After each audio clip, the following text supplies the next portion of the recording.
Namaste, welcome to the Cloud Factory. In this video I'm going to show you how to make a fabric loops line in the way we make it in Couture.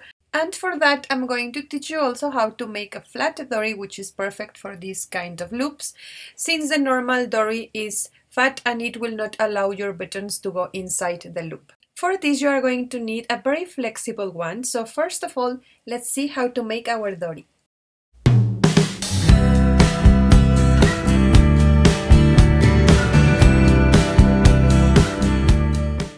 Don't forget to subscribe to my channel and click on the bell button so you will receive a notification every time I upload a new video.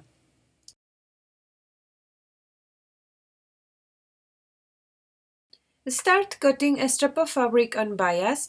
For this project it will be perfect if you can cut it in one piece on the bias side of the fabric, but if you don't want to waste that much fabric on this, you can follow this process I am showing you. With a square of fabric of about 10 inch, you will get more than 2 meters of strip of fabric. I have a tutorial for that. I will give you the link in the description box below this video, so check it if you want to know how to make it. Prepare at least 2 meters of bias strip, and once you have it, fold it by the middle as we do for normal Dory, and we are going to give a stitch about 5 millimeters from the folded side all along the fabric strip. Set the width of your stitch to 2 or maximum 2.5 millimeters.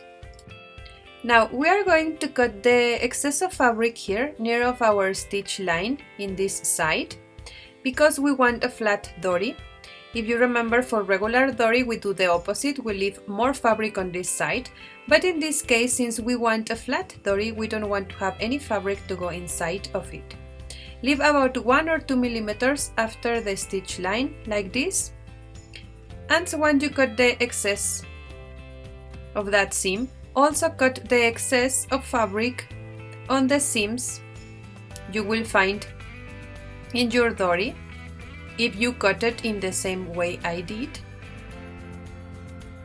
I have these seams here where the strips of fabric join, so cut the seams in this way as much as you can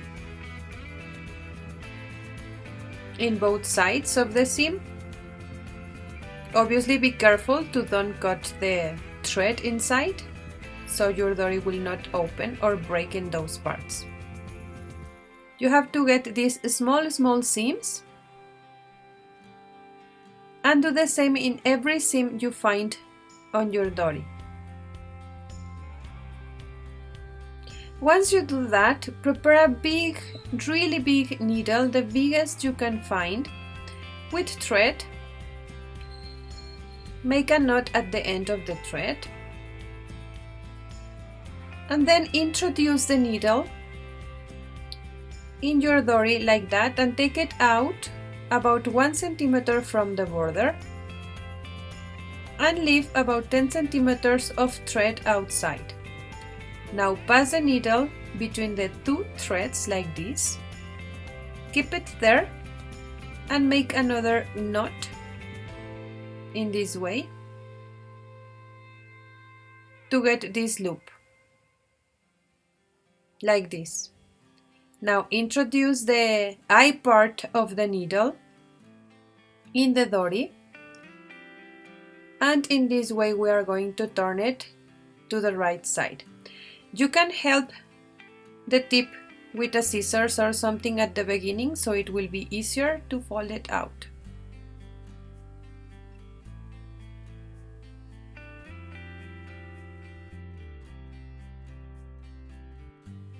Once you reach the other side, take the needle out and keep pulling in this way, unfolding the Dory out. You will see it coming out from here like this.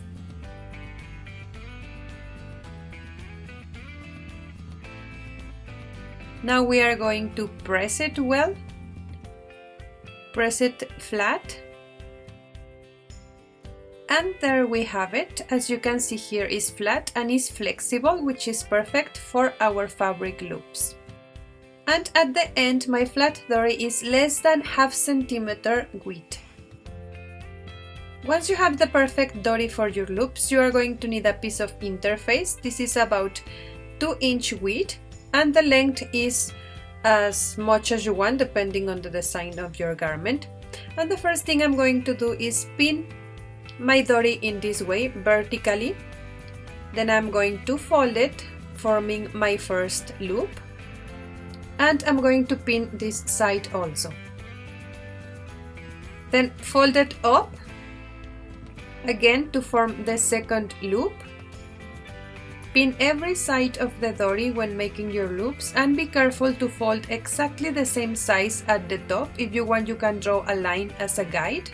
And how much to fold, that depends on the size you want for your loops and the size of your buttons. Repeat the process on all the line, and your loops will look like this at the end. Now you can make variations for the shape of your loops. In this example, I am making open loops. As you can see here, I am giving more space between the two pieces of Dory, and I am giving no space in between loops like this, and that will give me this result. Another variation will be to make a normal loop, and now we are going to give a space in between loops like this. And in the same way, you can make as many variations as you can imagine. In this case, I am going to get normal loops separated in between. It will look like this. So once you decide how you want your loops, repeat the process folding all your loops, and then we are going to give a stitch here in the center, and that stitch line, it will be the base of your loops. So consider the size of your buttons and the size you want for your loops before to give that stitch.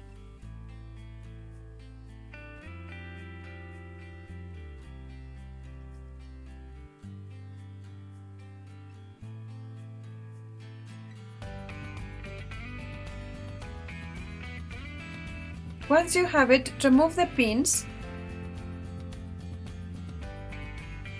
and then fold the interface like this to the right side of the loops, and we are going to give a zigzag stitch near of the border in this way, like this. Now open the two pieces of interface in this way, and we are going to cut the bottom part of the loops and the layer of interface on that side. You can cut from this side also.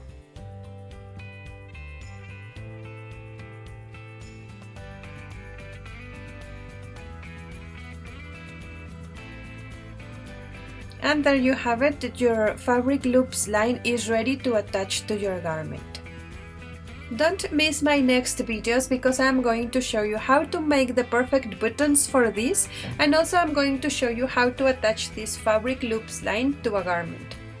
Check the description box below this video to find the links to my networks in case you want to contact me there. Happy stitches for everyone, and I will see you the next time.